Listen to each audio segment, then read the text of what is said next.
folks, so we're going into Norbest Turkey Ranch. This is a farm that claims it's raising animals humanely.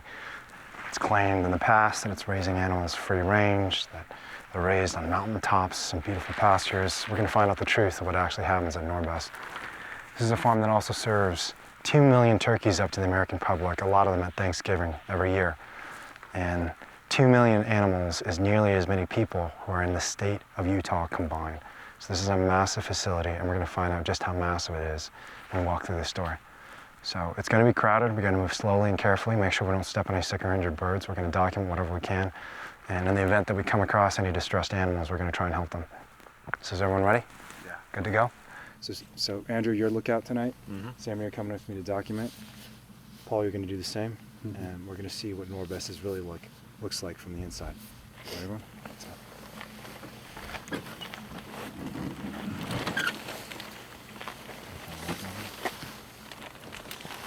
Someone want to shine a light down?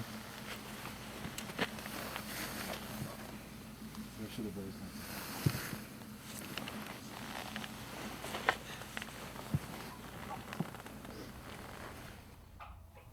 be? And our mission here today is to document the conditions inside this facility, all the horrendous suffering, the filth, the particulates in the air, and even as we're breathing here, you could feel it burning against our throat because there's so much ammonia in the air from all the urine and feces that are getting kicked up.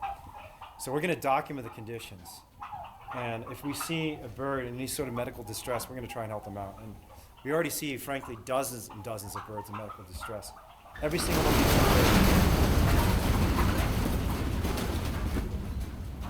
one of these birds has her toes cut off, has her beak cut off, and oftentimes will have horrendous sicknesses and injuries by the time they even end up in this facility.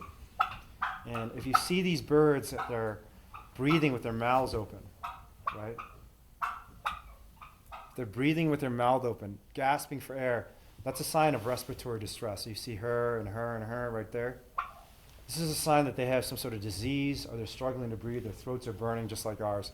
Because unlike us, these birds have to live in this filthy, crowded barn every single day of their life for 20 weeks until they're sent to slaughter. So let's move out, folks, and try and see if we can identify some birds.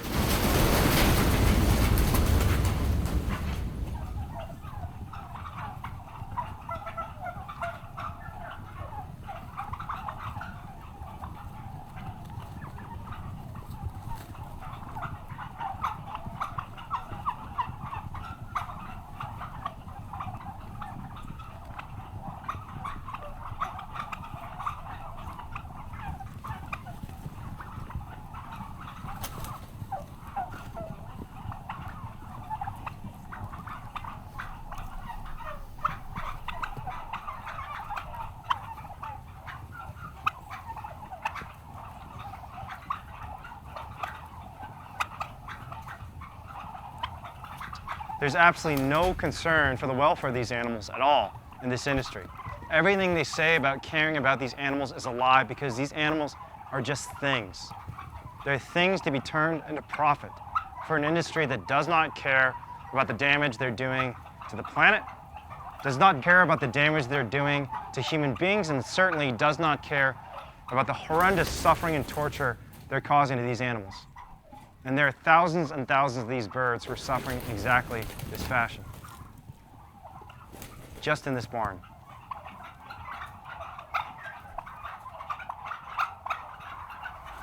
So believe it or not, this guy is still alive. And for weeks he probably struggled. He was trying to get away from all the other thousands of birds that were trampling him. He probably got a wound on the back of his head. The other birds attacked him.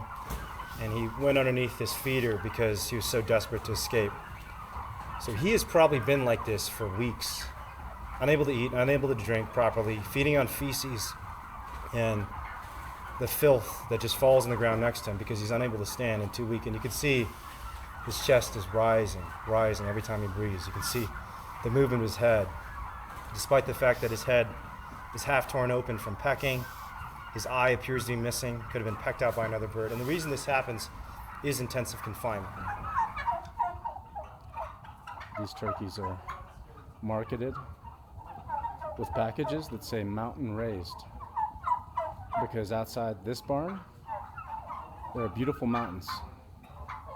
They have no idea about this though. They don't see these mountains. All they ever see is this shed.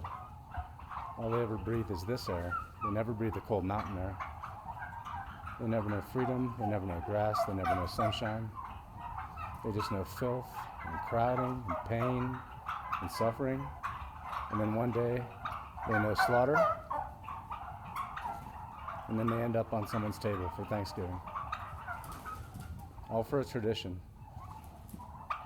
Innocent individual lives taken by the millions because of a tradition.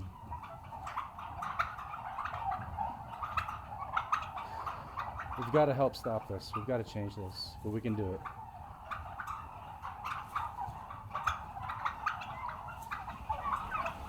So we found a bird here who has had her eye pecked out, and this is pretty common in these sorts of farms where the congestion is so tight and there's so much crowding and the birds peck each other to the point that they're losing eyes, they're losing pieces of their body, they're losing feathers. And she's blind, so she's completely defenseless from her left side. She's going to be attacked mercilessly, which is probably why she's significantly smaller than the other birds. You can see she's probably about half the size of the other birds. So she's not going to survive. She's not going to make it to slaughter with one eye and half the size of these other birds. So we're going to try and take her out, get her some medical care, and give her the life she deserves.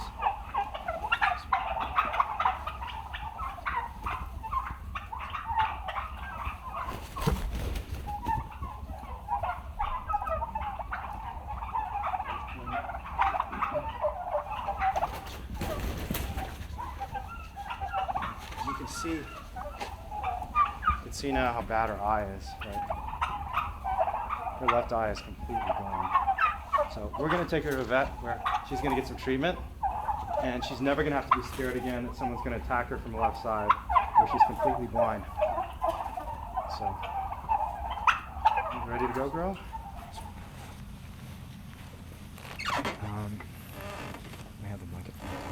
Loosen up your right hand center so you can get her leg tucked in.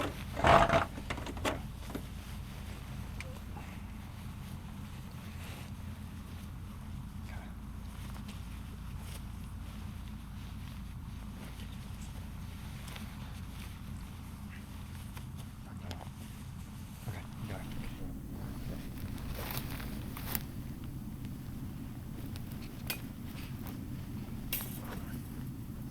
Try and make sure you work it over here.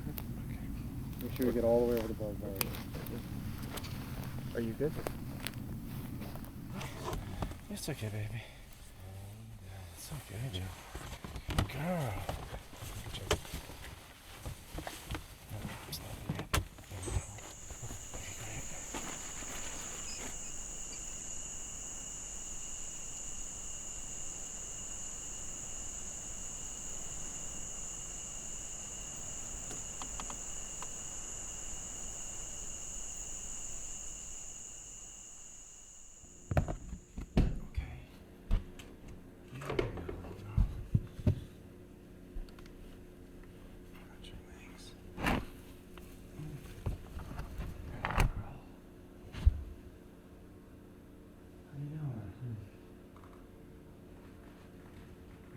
Looks a little better.